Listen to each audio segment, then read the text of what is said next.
នេះជាទឹកចិត្តរបស់ព្រះចៅអធិការព្រះពុទ្ធលក្ខណៈមហាវិហារលោកឃើញថាប្រជាពលរដ្ឋនឹងគាត់អត់ពេកអញ្ចឹងនៅនេះខ្ញុំអត់ចេះអធិប្បាយទេព្រោះអីគ្រាន់តែនិយាយរឿងភាពពិតនឹងថាលោកឃើញអាណិតអនុយធម៌ទៅដល់បងប្អូនប្រជាពលរដ្ឋនៅក្នុងចិត្តវត្តយើងនឹងឯងក៏ប៉ុន្តែគាត់អត់ពេកអញ្ចឹងទេគាត់ហ្នឹងក៏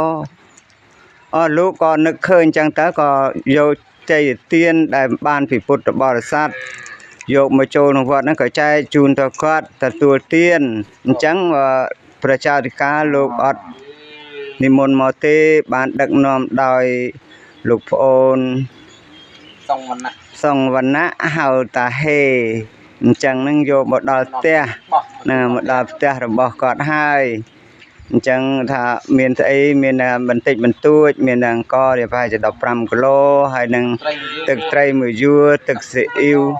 3ដបមានប៉ុណ្ណឹងពួកអីវត្តហ្នឹងក៏ជាវត្តអតិខិតណាស់បាទបងប្អូនបើបានឃើញហើយគឺថាលោក12អង្គអញ្ចឹងទេលោកក៏អត្តខិតណាស់ដែរដោយសារចង្ហាន់នឹងបានមុនបិណ្ឌបាតជារៀងរាល់ថ្ងៃចឹងមកបានទៅចង្ហាន់ពេលព្រឹកហ្នឹងក៏ទឹកស៊ីអ៊ីវដែរទេអញ្ចឹងក៏ឃើញថា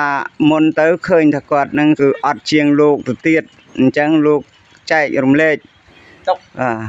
ទុករបស់ប្រជាពលរដ្ឋនៅចិត្តហ្នឹងគឺព្រះចៅអធិការនៅវត្តព្រះពុទ្ធលក្ខណៈគឺលោកមានបតីជ្រះថ្លាណាស់បាទអញ្ចឹងខ្ញុំសូមអរគុណមានប៉ុណ្ណឹងទេហ្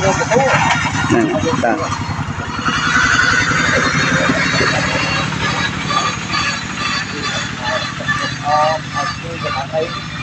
អង្គទីអង្គនោះមិនស្អីទេគឺ